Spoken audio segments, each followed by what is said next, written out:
Hey, salut les wingfoilers. Ça y est, on a enfin une période d'alizé qui vient de se mettre en place. Ça a pu soulever de la houle. Retour à ma pratique préférée, le wingfoil dans les vagues. Ça tombe très bien puisque je suis en convalescence avec mon pied droit. Une belle chute en freestyle il y a 3 mois avec mon pied qui restait dans le footstrap. Et ça prend du temps à se remettre. Et donc c'est très bien, les vagues sont là. Je vais essayer de me retenir de sauter. Sauf que là, mon objectif pour 2025, c'est de faire de beaux aérials en surf de vagues. Et le temps passe tellement vite que j'ai commencé à m'entraîner durant cette session. Mais pas de folie, ne vous inquiétez pas, je ne suis plus de dernière jeunesse. Maintenant, je commence toujours petit. Prise de risque mesurée, bien sûr.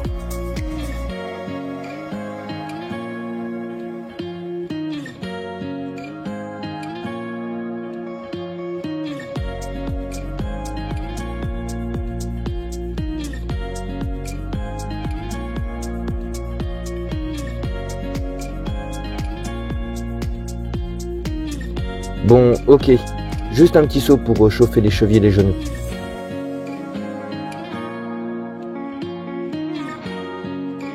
Voilà, un autre pour les hanches.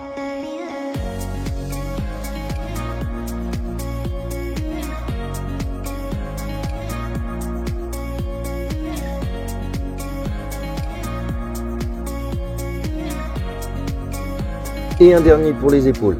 Tout était dans la maîtrise, pas de prise de risque. Je suis chaud pour la session. Et je me suis mis au wishbone aussi. Moi j'ai un gros passé de windsurf et j'ai débuté avec une Juton Echo avec les premiers booms. Alors voilà, F1 a proposé ce retour aux sources pour moi, j'en ai profité. Et dans la pratique, rien d'exceptionnel. En surf, je trouve que les poignées souples donnent plus de légèreté à la wing. C'est surtout en freestyle et en vitesse que je préfère le feeling du wishbone. Mais c'est vraiment une préférence. Je suis pas sûr qu'au niveau performance, ça soit beaucoup plus efficace. On gagne juste un peu en contrôle.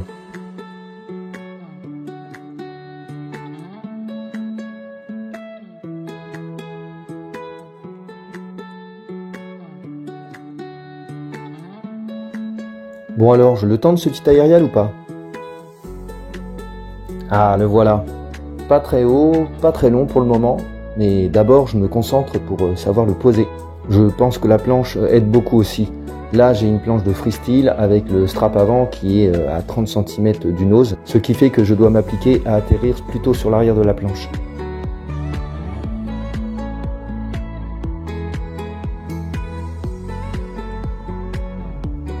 Et pour la front wing, j'ai toujours mon Escalade 750. Il fait exactement ce que je lui demande. J'ai vraiment du mal à croire qu'une version 2 de ce Escalade puisse améliorer ses performances qui sont pour moi déjà excellentes. Je trouve que le matos de wingfoil n'est pas du tout fait pour se faire secouer dans les vagues. Donc quand on voit le foil, les côtés tranchants et la wing gonflable, rien à voir avec une planche de surf ou de windsurf où se faire secouer dans la mousse fait juste partie du jeu. Et avec ce skate, je pars serein dans les vagues, je n'ai quasiment aucune chute dans les surfs. Au final, content d'avoir opté pour ce foil.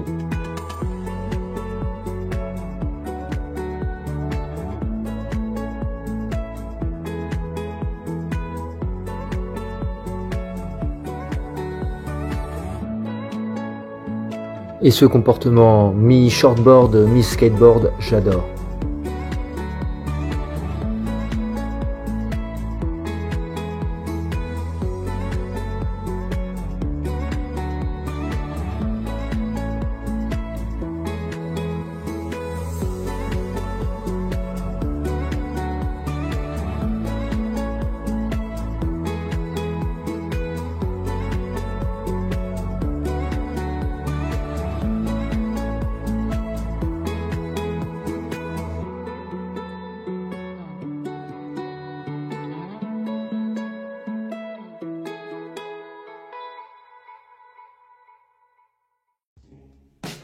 Une seule gamelle pendant cette session et elle a été filmée.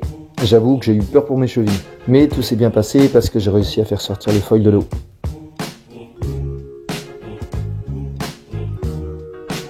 On s'arrête là.